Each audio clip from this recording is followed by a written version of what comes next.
Good Chodesh, Chodesh Tov. Thank you to all of our regulars for coming. Thank you to my Chavusa, Dr. Schumann, for coming.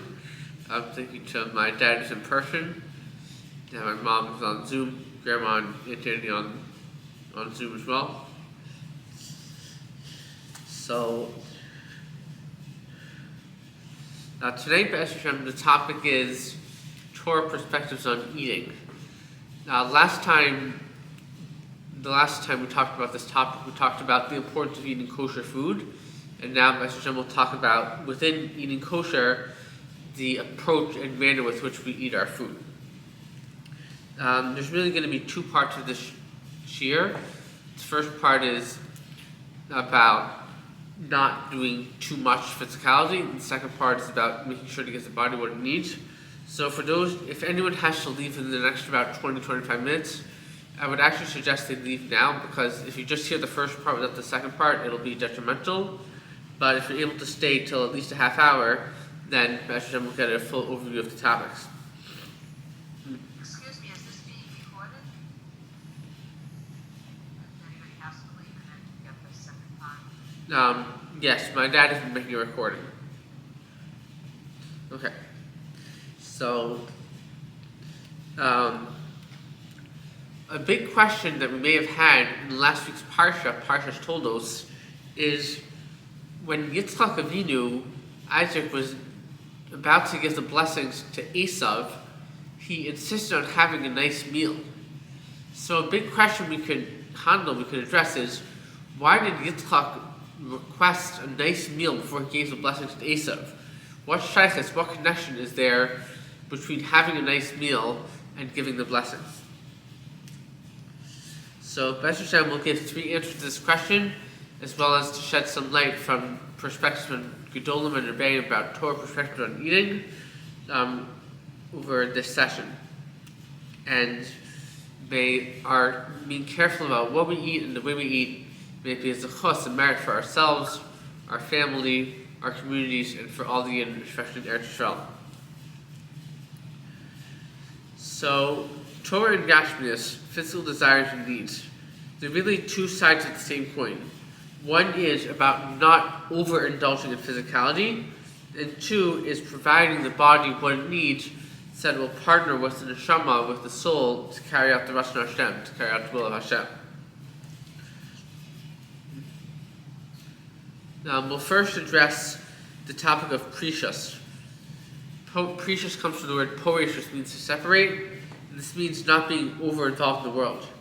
And we're talking about weekdays, not Shabbos. Shabbos is a mitzvah of ordinary Shabbos to enjoy one's food, but during the weekdays, that's what we're talking about. So the Rebbeinu B'chaye, he says that abstaining from non-kosher foods is in order to curtail our physical desires. That's why we don't eat non-kosher, as a way to curtail our physical desires. But Rashi says at the beginning of Parshas Kedoshim that avoiding eating non-kosher brings one to holiness. That when we find together, when we find the separation from eating non-kosher, that leads to holiness. The Ramban goes a step further. He says, Kaddish asmacha b'mutalach. I'd like to welcome Harvey, who just joined us. So the Ramban is saying, Kaddish asmacha b'mutalach, sanctifying ourselves in that which is permitted, meaning even amongst that which is permitted, kosher food, the Ramban is urging us from Kedoshim Tiyu that we should curtail ourselves from going to the nth degree of what is permitted. The Ramban says, by partaking of this world to a moderate degree, a person prevents himself from being a Nav Moshe Torah, a fallen person within the parameters of the Torah. So if he partakes in the world to a moderate degree, then he'll make sure to keep himself in good stead. So the Mishnah in Avos, Parak Vav, Mishnah Dalet, is a big yesod in precious. So this is you may have heard this Mishnah, but many people could think to interpret this Mishnah literally, but the Rebbeim of recent generations have said this Mishnah is actually meant as a general guidance as opposed to specific instructions. The Mishnah says, Kachki Dark Shel Torah. This is the path of the Torah. Pas melach tochal, bread with salt should you eat, umayim b'mesura tishta, and water, a measured amount of water should you drink, v'ala arch tishon, and you should sleep on the earth, v'chai tartichya, and live a life of distress, uvar Torah ata amo, and engross yourself in the Torah. Irmatra osa keen, if you do this, asracha b'tov lach. If you do this, you're praiseworthy and it'll be good for you. Asracha b'olam hazeh v'tov lach b'olam haba. You're praiseworthy in this world and it'll be good for you in the next world. So Rabbi Katzin Marashiva, or Moshe Katzin from the 5 towns, he says the Mishnah is not actually encouraging the practices that are outlined in the Mishnah. Rather, the Mishnah is giving over general guidance that our Ikar Geshmak, the main enjoyment that we derive, should not come from physicality like food and drink or a comfortable couch, but rather from a meilus b'Torah, from deep involvement in Torah study. That should bring us out our main delight and enjoyment. My Rabbi from Yeshiva Gedola, Rabbi Meir Kadowitz, he opened the Summer's Man Tafshin Pei Dalid last summer by quoting to his shir from the Tosfos in Ksubis Daf Kuf Dalim and Aleph, different mass below. Tosfos says that before a person davens that the Torah should be ingrained inside of him, he needs to daven that unnecessary sweets not be ingrained inside of him. Because Rabbi Kaddish was saying that in order for the Torah to affect a person, he needs to be distanced to some degree from physicality of this world. If a person is too involved in physicality of this world, the Torah is not going to be absorbed by him, even if he tries. The Mishnah Avos Parak Daled Mishnah Chav Ches says another big yesod in Precious. He says, Taiva Motzian es ha'adam min ha'olam. The Mishnah says that if a person overindulges in his desires, physical desires, that will draw a person out of the world. And the Asram Kalam says this means the Olam HaTorah, the world of the Torah. If a person is too involved in this world, he's going to be drawn out of the world of the Torah. The Be'er Lacha in Simon Tafkuf and Dalid, Hilchos Tisha B'Av, starts talking about Chol HaMoed. He says, on Chol HaMoed, which everyone knows is my favorite time of year, on Chol HaMoed, a person is to eat, drink, rejoice, and study Torah. However, some people eat, drink, and debase themselves. My Chavusa, Rabbi Eli Davis, who now lives in Lakewood, says that if a person eats in a refined, Torahic manner, a manner that's matzim, that's fitting with the spirit of the Torah, then that will lead him to learning Torah. But if a person, certainly if he eats and drinks non-kosher, or if he eats and drinks in a wild manner, that will lead to debasing himself, which is not an appropriate observance of Chol HaMoed. Rabbi Katzin quoted from a Rashi in Parts Kisetzei, in which Rashi says that if a person eats foods, even if they're kosher, but exclusively because they're popular in the general culture, then even if they're kosher, this Rashi warns us this could lead us to forget about Hashem and even to intermarry. Last week in the Parsha, we learned about Esav, Jerusalem, we learned about Eliezer, Eved, Avram. The Medrash Tanchuma contrasts the statements of these two characters. Eliezer says to Rivka, Hagni'ini nama atmayim. Please let me sip a little bit of water. And Esav says haliteni, which Rashi says like a huge amount, like the way an animal eats. It's true, both Eliezer and Esav were hungry and thirsty and hungry respectively. But Eliezer phrased it in a way of saying like, please let me sip a little bit of water. Whereas Esav said haliteni, pouring this like huge amount of lentils into my throat, like the way an animal did. That just shows the way that Eliezer Eved Avram, a person who we should try to emulate, Rabbi Katzin says, the way he talks, the refined manner that he approaches food and drink, versus the grub, the physical manner that Esav approaches when he says halitain. I'd like to share some perspectives about how Gedolim ate. In Parshas Bechukosai, Parachlaf Vav, Pasuk K, when the Torah is giving us various brachos, if we keep the Torah, one of them is V'achaltem lachmechem l'soba, and you shall eat your bread forced to satiation.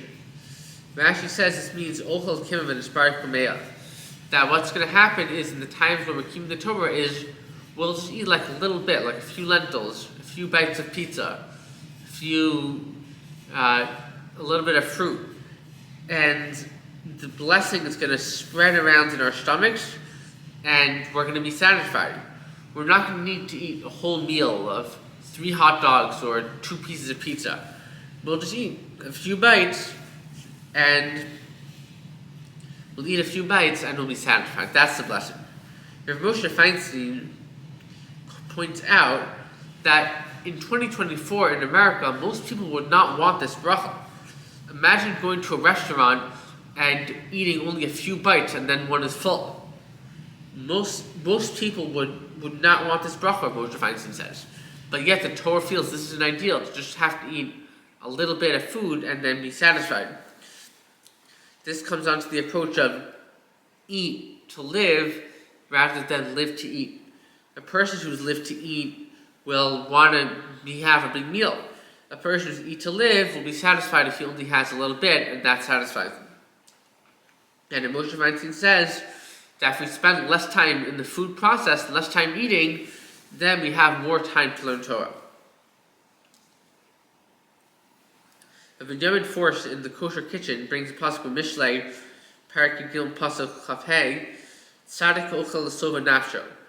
That tzaddik eats, a righteous person eats for the satiation of his soul. Rav Hirsch says, Rav Shamshon for Hirsch, he says that eating should be a gathering of strength for Hashem's service. Not like the marketers tell us today, which is that eating should be to obey our taste buds.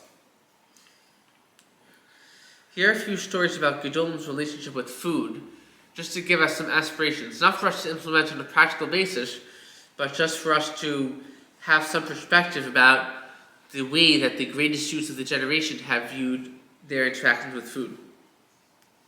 The first Mesa, I spoke with Rav Chaim Miller, Rav Miller's son, about a few of these points. So we both thought this story was with Rav Yashiv, a well-known story. So Rav Yashiv was under doctor's orders to eat, but he would forget whether he had eaten. Because Rav Yashiv, to him, eating was like not a very noteworthy activity. He didn't really take note of it as being an essential part of his day. Like for a person who has normal functions, maybe they may not notice necessarily how many times they went to the bathroom or what time. So for Rav Yashiv, eating just like didn't register as an especially important activity. Therefore he forgot whether he ate. Rav Chaim Miller told me that the Chassam Sofer had a similar dilemma because he would also forget whether he ate. But since the Chassam Sofer would remember when he made a shahakal over the cheese, then he would remember that he ate. That would trigger him. He wouldn't remember actually eating the food, but he would remember the bracha that he made before eating the food. That would prove to him that he ate. According to Chassam Sofer, making a bracha, that really was a noteworthy activity, where he would really remember the eating based on the bracha. Rav Hershel Yaffe, my Chavusa Musa Seder, he told me that Maisa with Rav Chaim Kanievsky, the Gadol Hador of the present century, who was just nifter in Eretz Yisrael, he says that when Rav Chaim had food in front of him, he knew which bracha Rishonim to make.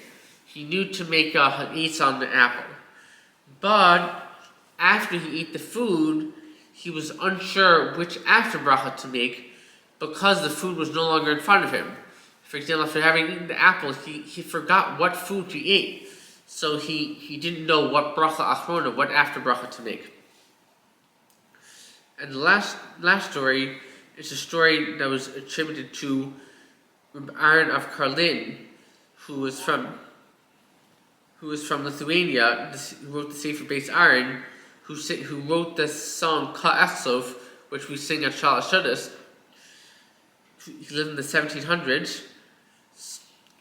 So this information was from one of my band from Munster B'Dil Feig, and Rav Chaim Miller told me over from Shimshon of Pincus that there are those in our generation, at least as in the 1900s, who have this approach.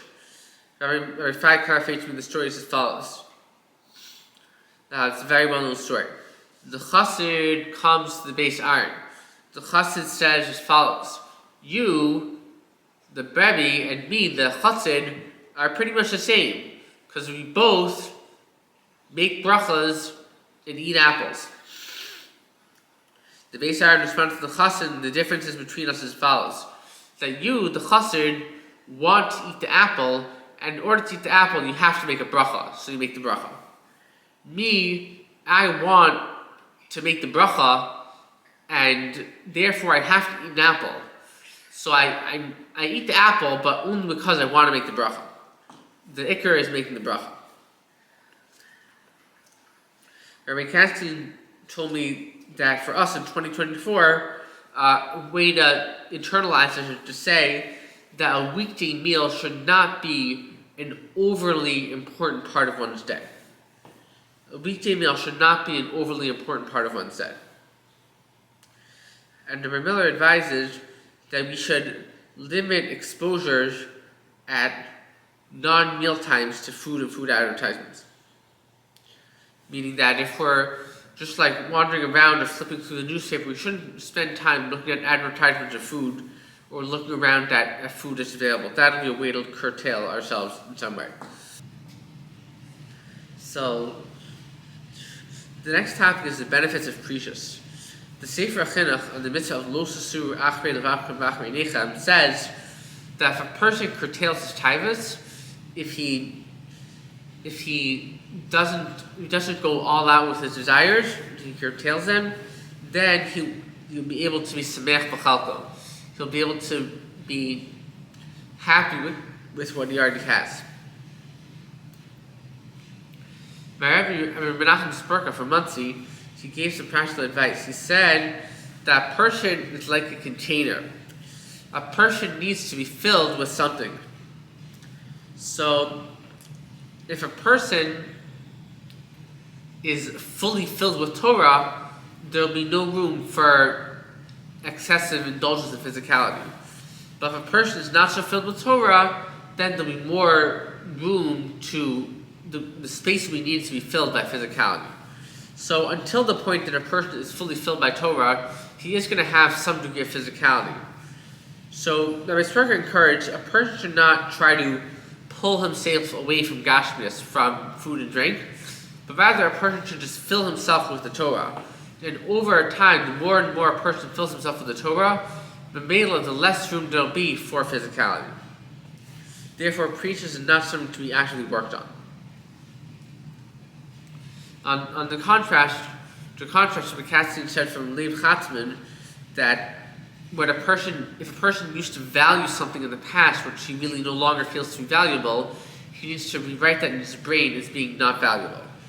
But as far as physicality, he shouldn't push away the physicality, rather he should just bring in more Torah into himself. Rashi in Parshas Ekev, Parak Yud Aleph Pasuk Tes Zayin, says that once Klal Yisrael separated from the Torah, then we serve the Avodah Zarah. And this is like Rabbi Stroker was saying. If we have the Torah, then there's no room for this other stuff like Gashmias and Avodah Zarah. But if we separate it from the Torah, then our containers need to be filled with Avodah Zarah or physicality, and we'll end up doing those activities. So now we've finished discussing the major topic of Precious, of separating from the world to an appropriate degree. Thank you, Mrs. Vistal. I mean, Rabbi Miller has told me many times that there's really only a small amount of Yiddishkeit that's black and white, that's absolute prohibited and permitted. Most of it is a gray area, which just depends on the person's age, lifestyle, where they live, upbringing, who's in their life, what they do. So, and how much involvement one should have with this world is a major example of that. As long as the person's eating kosher food, and he's not transgressing basa v'chala, eating milk, he's making brachas, then it's all the range, and it's a broad spectrum. And hopefully a person should have some guidance from a rabbi about how to engage in these areas that the Torah does not give specific guidelines, yes or no on. Also, doesn't it say Ein Kemach, Ein Torah? It also says in Torah and Kemach. So both are needed. Torah and Kemach. Learning and working. Okay, so next topic, the second half of the coin is providing the body what it needs. The Mesilas Yesharim says that precious, when appropriate, is very good. All that we've spoken about so far. If it's applied in an appropriate measure, this is a very good thing. However, precious hara, which is not giving the body basic needs, is unhelpful and not Ratzon Hashem, and not the will of Hashem. Rabbi Braun had me read the sefer from Rabbi Dan Tompkin, called Rediscovering the Lost Self, which we've spoken about in the past in the Sefer of Torah. And the way I viewed it is that this sefer, Rediscovering, is basically a fleshing out of the Mesilas Yesharim's topic of precious hara, of avoiding all of the bad ways of not giving oneself what one needs. And Rabbi Braun, by Rashim Fabatzi, he basically agreed to me with this characterization. Rabbi Tompkin addresses areas of need including physical, social, emotional, and relaxation. Rabbi Tompkin's basic thesis is that the body, when given what it needs, will partner with the neshama for the long term. That if we give the body what it needs in those above areas, then it'll be a partner with the neshama, with the soul, for the long term, for a person to sustain avodas Hashem, sustain service of Hashem. Rabbi Katzin says that on Shabbos, we eat fish and we eat meat to allow the body to enjoy the sanctity of Shabbos, Kedusha Shabbos, in its own way. And when a person does that, this will then allow the neshama to absorb the spiritual sanctity of Shabbos. So Rabbi Katzin says the same is true during the week. During the week, we give the body enough so that it won't be an impediment for the soul. Then, once we give the body what it needs, the neshama, the soul, will be able to enjoy learning Torah and fulfilling mitzvahs all week. Now that the body is not withholding or preventing the soul, the neshama will be able to enjoy learning Torah and doing mitzvahs all week. Well, according to my, thank you for your comments, Mr. Vistal. According to my Rabbi Fishel Bechler, he quoted from his Rabbi of Mordechai Gifter, saying the Mishnah we quoted earlier is basically saying that, like, if it so needs to be, a person should be willing to eat bread with salt in order to stay in learning. But Ein Hanami, it's true.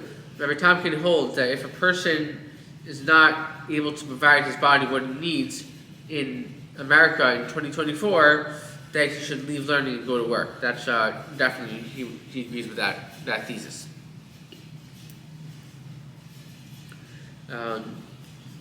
Okay, the next part is titled Bread with Jam. Chavusha, Hershel Yafi, he quoted from the Sefer from Rabbi Tompkin, this mashal of a bread with jam. So when a parent packs lunch for their child, the parent may want the child to eat the bread.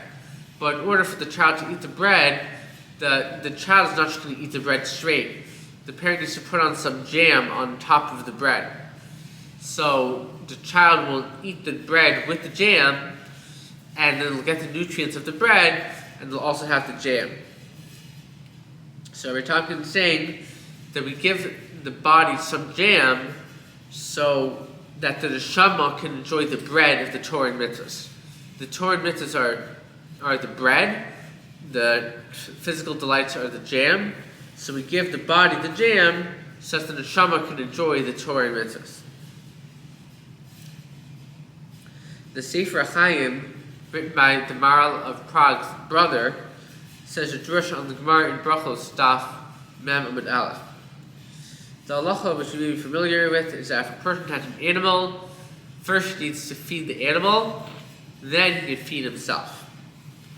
The Sefer Chaim says a drush that first a person needs to feed his animalistic self, and then he can feed his neshama, he can feed his soul, Torah and mitzvahs. But first comes with feeding his animalistic self with the physicality that he needs. We said at the beginning we'd come to address the word about Yitzchak Avinu by Berachas Esav. So, again, just to say over the question is, when Yitzchak Avinu was giving the brachos to Esav, how come Yitzchak Avinu insisted on having a good meal? What's the significance of the good meal?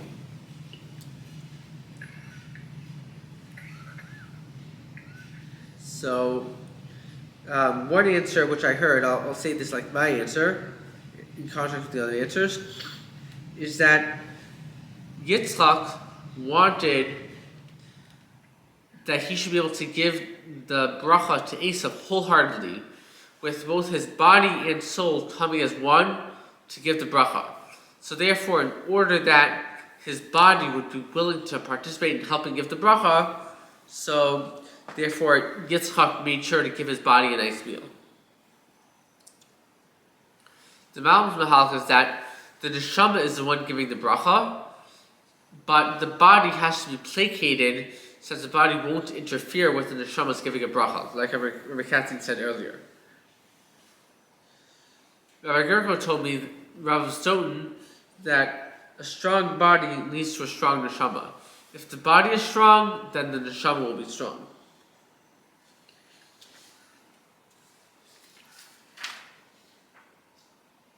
So, with regards to Yitzchak Avinu, this word is spoken out by the Rein Machai. So Rein Machai says,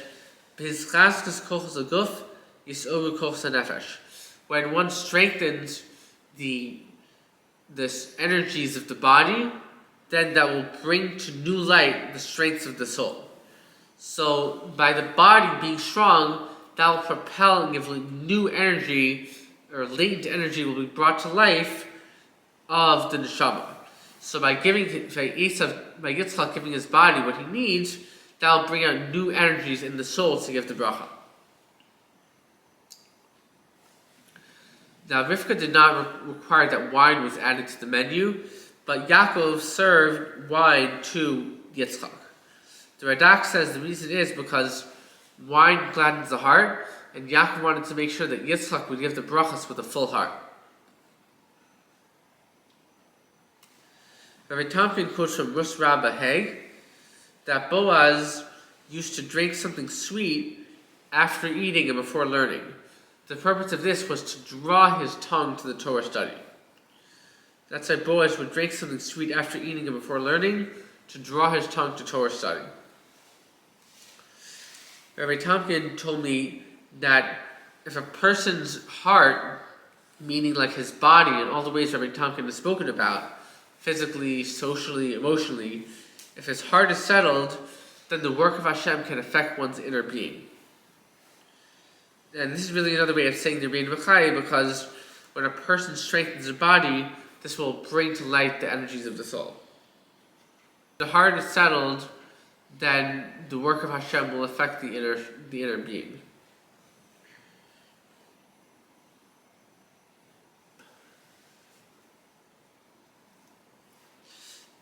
The next section is titled Avodas Hashem Mitoch Hakar Shatov, serving Hashem with gratitude. So now I'd like to advance a position that this is definitely a different view than before about having like little involvement with the world.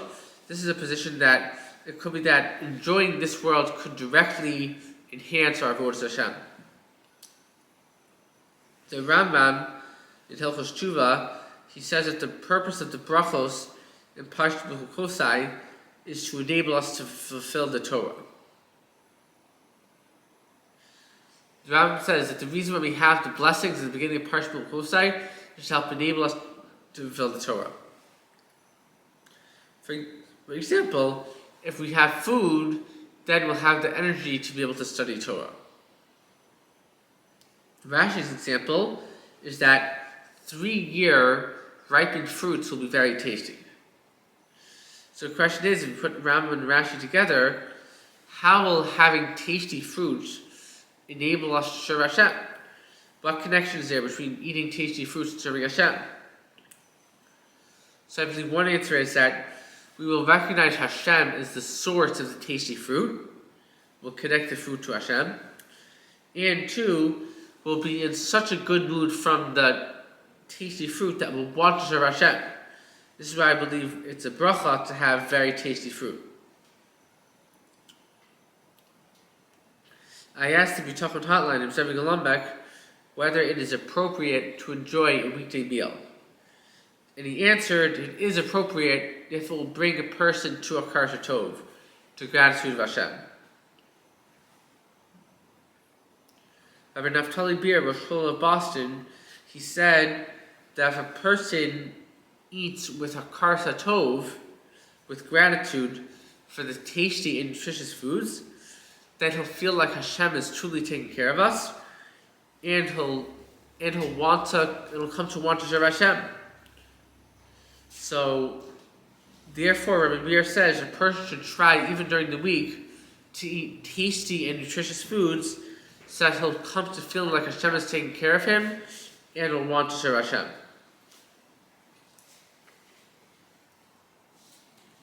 Avram Avinu in Parshas Vayera, he viewed food as an envoy, as a mechanism for which people could come to recognize Hashem.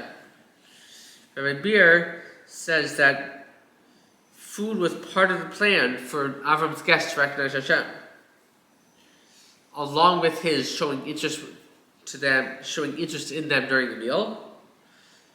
Avram Avinu specifically planned that when they would eat good food, then they would say, who ate this? Who created this food? Who served this food? And Avram Avinu would say, Hashem created this food. So Avram Avinu felt that the food process was a way that people could end up recognizing Hashem. So hopefully this is a lesson for us that eating good food can bring us to want to be able to recognize Hashem. The Sefer HaChinuch, when talking about Birkas Hamazon, he says that first we eat the food, and then the Torah requires that we say the blessing, thank Hashem for the food. Whereas other brachos, which is like Birkas HaTorah, which is also from the Torah, is before the action. First we say the bracha, and then we learn Torah. So how come the order is split for Birkas Hamazon? So the Sefer Chinuch answered that we first need to actually enjoy the food before we can thank Hashem for it. That's why first we eat the food, and then we say the grace after meals. This summer, I was handling a shaila about cheesecake with Rabbi Gams, Rabbi Yeshua Gams, the posek in my yeshiva. And Rabbi Gams, when we were done handling the shaila, when we were done discussing the shaila, he told me the following. He told me, enjoy the cheesecake and enjoy the bracha. Now, I believe Rabbi Gans was mechaber to the Sefer HaChinuch, because the Sefer HaChinuch taught us first we eat the food, then we thank Hashem. Rabbi Gans was telling me the same thing. If I can truly enjoy the cheesecake, then I'll be able to make a bracha achmona, the blessing after the cheesecake, with a full heart and a karza tov. So these are approaches definitely different than the approach of Rav Yashav and the Chazon Ish, and who were not involved with this world, who were not involved with their food. But there's many approaches to authentic avodas Hashem, and it, like you said earlier, it depends on the person, stage of life, upbringing, and many factors. The next section is titled "Striking the Balance." I'd like to welcome my chaver Elchanan Gurko, calling in from Sodom. Rabbi Beer quotes from the Maral on the Mishnah of recorded earlier, Pasim al Tochal, bread with salt shall you eat, the Maharal understands that this is teaching us the following two things. One, a person should provide himself what is normal in society. If he's living in America in 2024, and this is the way most people act in physicality, this is how he should act as well. And two, a person should provide himself with what he personally needs. Even if in society they don't do that, but if he himself needs it, he should provide himself what he needs. To illustrate, even though the Mishnah may say, Alar Tishon, sleep on the floor, but if in America in 2024 it's common for people to sleep on a mattress, then the Maharal is telling us a person should sleep on a mattress. And two, if a person himself needs 2,000 calories, he should take in those calories. But Rabbi said from the Maharal that excesses of what's more than necessary what's more than normal, more than necessary should be avoided.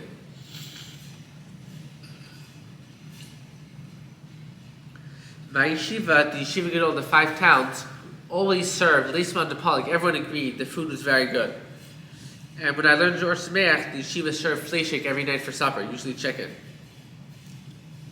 Rabbi Kathy explained the reason for this approach is because he said there should be no reason why a person should not learn Torah. Meaning that if a person doesn't like the food and therefore he leaves the yeshiva, that's worse off than staying and learning and eating good food. It's better he should keep learning and eat good food. This really means that Torah study is preeminent, is more important than minimizing physicality. Rabbi Katz quoted from Rabbi Aaron Tversky, a rabbi in the dean of Hofstra Law School. Rabbi Tversky said, and Rabbi Katz said, both parts are very important. That person should not take any more nor any less from this world than is necessary. Not more or not less from this world than is necessary for him in the given situation. It's important that a person not delude himself. It's important that a person not delude himself. Rabbi Braun, my yeshiva from Muncie, he once quoted, it's not a quote, he kind of like made up this story, but it's a fake story of a chassid who eats 10 pieces of kugel on Shabbos. And he explains what's the reason of eating 10 pieces of kugel on Shabbos. It's one for each of the 10 spheres, the 10 Kabbalistic spheres. Rabbi Braun says, of course he's deluding himself. He's eating 10 pieces because he's a glutton. But he's claiming that he's eating 10 pieces for the 10 spheres. So it's important that a person not delude himself about his involvement in physicality or his kavanos, his intentions. The Gemara in Ksubis, Daf Kuf Daled with Aleph, brings an end-of-life recollection from Rebbe Yehuda Nasi, author of the Mishnayos. The Gemara relates that Rebbe raised also his 10 fingers in the air and said, I toiled with my 10 fingers in the Torah and did not benefit even with my little finger. Now we'll fulfill a sip of Torah. Baruch atah Adonai Eloheinu Kol Shakol Nimudvaro. All right, thank you, Dan.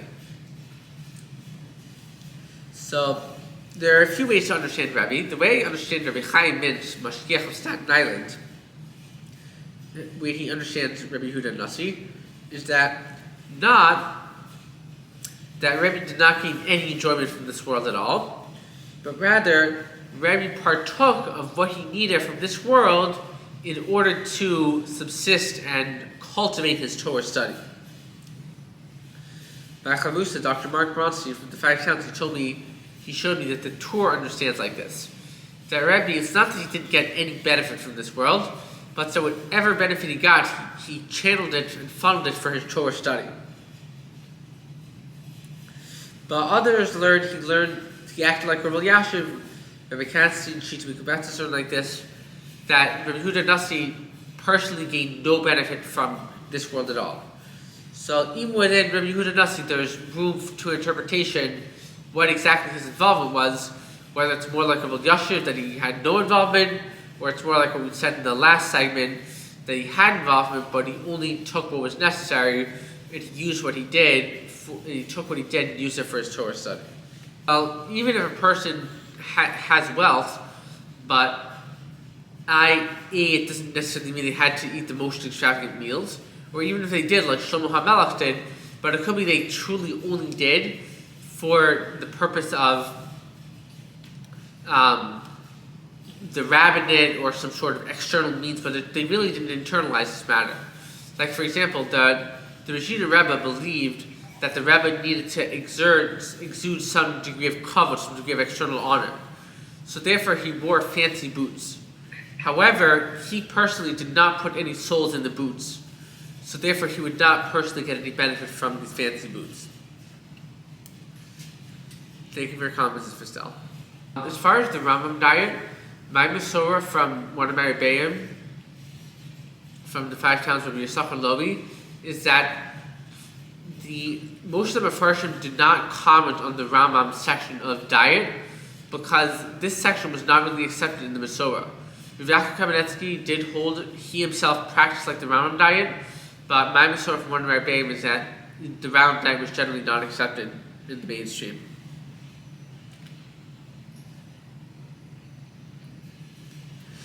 One of my Rebbeim from Muncie, Rabbi Chaim Dunner, Rabbi Baruch Chaim Dunner, son of Diane Aaron Dunner, from England, once said that no taiva is not permitted in some form, meaning every physical desire, whether food, drink, relationships, or otherwise, is all permitted in some time, some place, in some form. There's no desire that Hashem created that completely shut a Jewish person off from.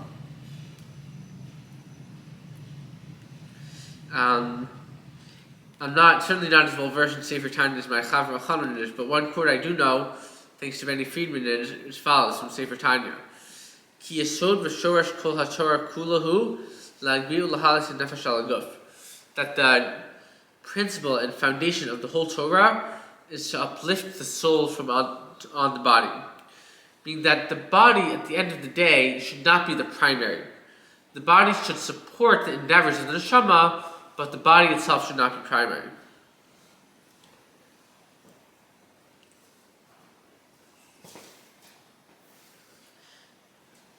The Mesilas Yesharim in Kedusha says that when a tzaddik engages in precious, when a tzaddik separates himself from the world, it needs to be done slowly.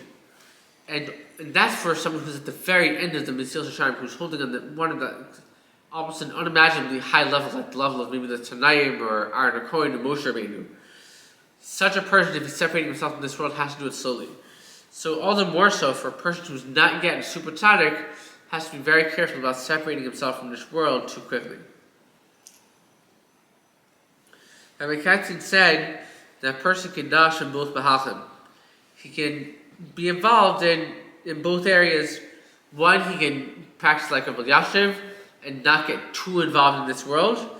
And two, he can, whatever involvement he does have, he can use it towards the service of Hashem. To have a karas tov, to be grateful to Hashem, to feel like Hashem is taking care of him, and come to serve Hashem. And like we talked about earlier with Mrs. Fistel, this really a person needs Moshe Tzedek. He needs scales, he needs even scales to be able to weigh this out, how much he should be involved, how much he should pull away, and what his kavanahs, what his intent should be.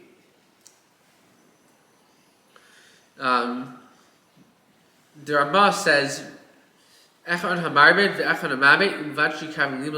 is a general principle. Whether one does more or less, that's not the main thing. The main thing is that he aligns his heart to Hashem.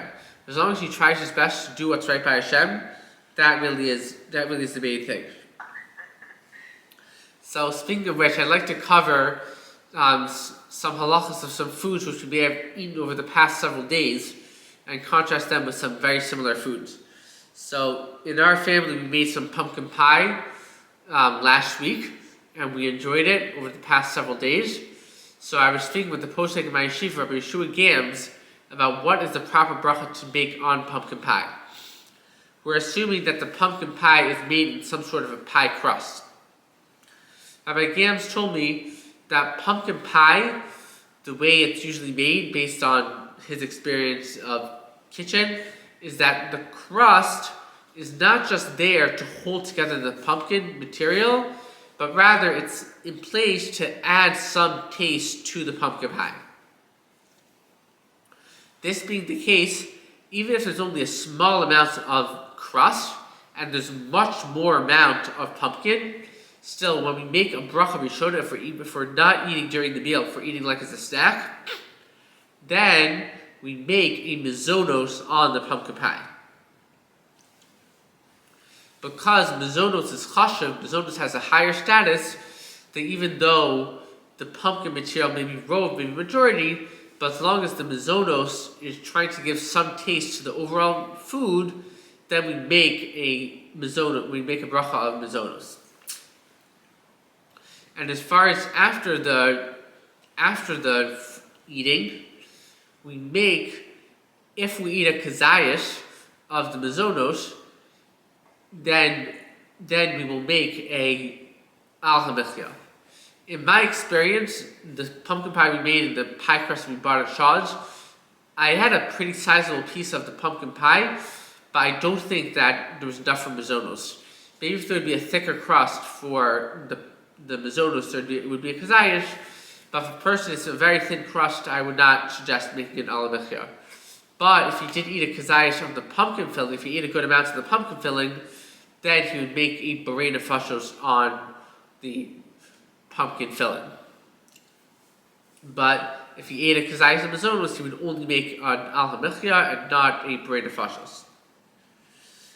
Now, if pumpkin pie is eaten during the meal, since, like we said, the main bracha is mizonos, in our minhag is we don't make mizonos bracha during the meal, then we would not make a bracha of mizonos during a bread meal on pumpkin pie.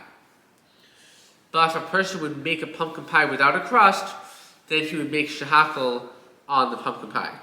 The way I understood from Rabbi Gam is that we make a shehakol on the filling of, we would make a shehakol on the filling of pumpkin pie because it's changed its form from the original state. Okay, thank you. So, but mizonos definitely has a higher status of bracha than both ha'adama or shehakol. Now, the other similar food which we eat on Shavuos is cheesecake. Rabbi Gam says that the halachic principles are the same, but the metzias, the reality is a little different. Because Rabbi Gam said, if you would have a cheesecake with crust, where the crust is meant to give taste to the cheesecake, then we would make a mizonos eating the cheesecake not during the meal. If we're eating the cheesecake like as a snack, like a kiddush, and there's a crust that gives taste, then we'd make a mizonos. And if we ate a kazayas of the mizonos, we'd make an al hamichya afterwards. But Rabbi Gam said that there's some cheesecakes that the metzias is, the reality is, the only reason the crust is there is to hold together the cheesecake, not to give taste. Rabbi Gam said if that's true, then we would make a shehakol on the cheesecake and the berei nefashos if we ate a kazayas of the cheesecake within kedei this past within about 4 minutes. So again, with the yesod with both pumpkin pie and cheesecake is if we're eating the crust for the taste, we make mizonos. If we're not eating the crust for the taste, or if there's no crust, then we make the bracha of the filling. And now today we talked about, while we're eating kosher food, our approach to the food to eat in a refined manner.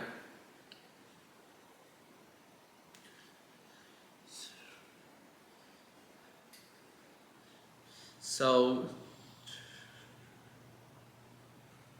I just want to say, Mom, when Yoni uses the word kazayas, it means an olive's worth. A kazayas amount. So I'll say Ashreini Machal Chalkeni, that we care about and that Hashem cares about, not just what we do, what comes out of the mouth, but also what comes into the mouth, not just what comes in, but the way we eat it, and our approach and our kavanas, and what we have in mind. So hopefully Hashem will be zocher to nash a little bit from the madrigas of the Chazon Ish, from Rav Yashiv and the Chassam Sofer, and that food will not be the center point and the highlight of our day. If we think about all the great things we did, hopefully what we had for lunch is not going to be up there with amongst all the Torah we learned, the mitzvahs that we did, working, exercise, all the other worthwhile things we did. Hopefully lunch is not gonna be up there. And hopefully B'ezras Hashem will be able to take the advice of our beer, that when we eat, we'll be able to feel like Hashem is taking care of us, and we eat good food, nutritious food, and then we'll want to think, how can we repay Hashem, and we'll come to a stronger service of Hashem.